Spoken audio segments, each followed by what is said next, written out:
Geographic fields can be, पहला option है discrete only, दूसरा ऑप्शन है कॉन्टिन्यूस ओनली, तीसरा है डिस्क्रीट और कॉन्टिन्यूस, और फाइनली हम बात कर रहे हैं none of the above. Geographic fields क्या होते हैं? उत्तर बिल्कुल सही पहचाना आपने, डिस्क्रीट और कॉन्टिन्यूस दोनों होते हैं।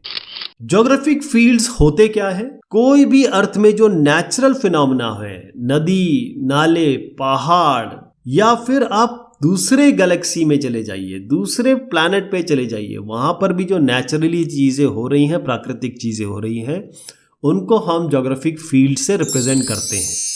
तो ज्योग्राफिक फील्ड्स डिस्क्रीट भी हो सकती है, कॉन्टिन्यूस हो सकती है। कॉन्टिन्यूस मतलब कोई ब्रेक नहीं होगा, डिस्क्रीट मतलब ऐसे थोड़ा सा ब्रेक आपको मिलेगा, मतलब ये एरिया है फिर ब्रेक, फिर ये एरिया है ब्रेक।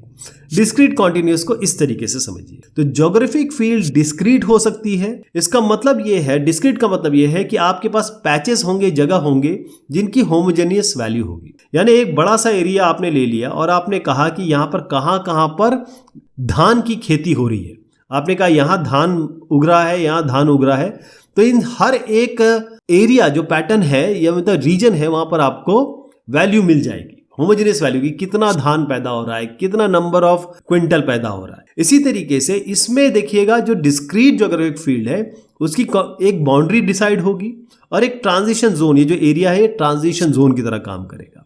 ये दोनों आपस में जुड़े नहीं है, इसका मतलब ये म्यूचुअली एक्सक्लूसिव है, एक दूसरे से डिवाइडेड है, और हर एक वैल्यू इनमें जरूर मिलेगी आपको। जैसे हमने कहा इसमें अपने धान में कितना पानी डाला, कितने मिलीमीटर पानी डाला, यहाँ कितना मिलीमीटर पानी डालेगा, तो ये आपको वैल्यू मिलेगी। ज्योग्राफिक फील्ड का मतलब ये है कोई भी ऐसा धान का खेत या कोई भी ऐसा पहाड़ या कोई भी ऐसा नदी नहीं है, नाला नहीं है, जहां पर आपको, जैसे ये पहाड़ है उसकी एलिवेशन वैल्यू आपको चाहिए।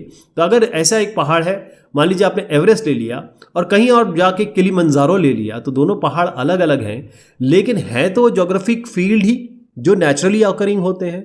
तो इसकी भी आपको हाइट मिलेगी, इसकी भी हाइट मिलेगी, दोनों अलग अलग जगह पे हैं, तो इसको हम डिस्क्रीट कहेंगे। जैसे आप लैंड कवर टाइप्स ले लीजिए, सॉइल क्लास ले लीजिए, सरफेस जियोलॉजिक फॉर्मेशन ले लीजिए। तो जैसे आप ये लैंड कवर टाइप देख रहे हैं, लैंड कवर यहाँ का आपके एरिया का अलग हो सकता है, मेरे एरिया का अलग हो सकता है।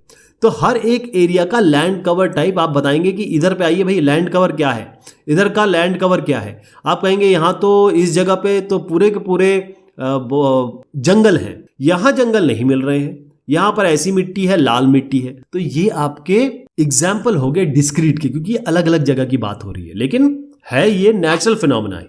जहां तक हम कॉन्टिन्यूस के बारे में बात करते हैं, ये कॉन्टिन्यूस ज्योग्राफिक फील्ड क्या होगी? कॉन्टिन्यूस का मतलब है कि ऐसी ज्योग्राफिक फील्ड हमेशा हम नेचुरली ऑकरिंग प्राकृतिक चीजों के लिए इस्तेमाल करते हैं।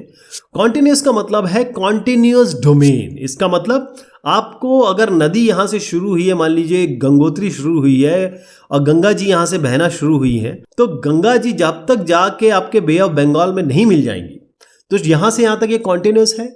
इसका मतलब हर जगह पे आपको पानी की मात्रा, पानी का जो डेप्थ है वो मिलेगा, क्योंकि ये नेचुरली ऑकरिंग है और इसी को हम फील्ड वैल्यू कह रहे हैं। पूरी जगह ये डिस्पर्स्ड है, कहीं कोई ब्रेक नहीं है।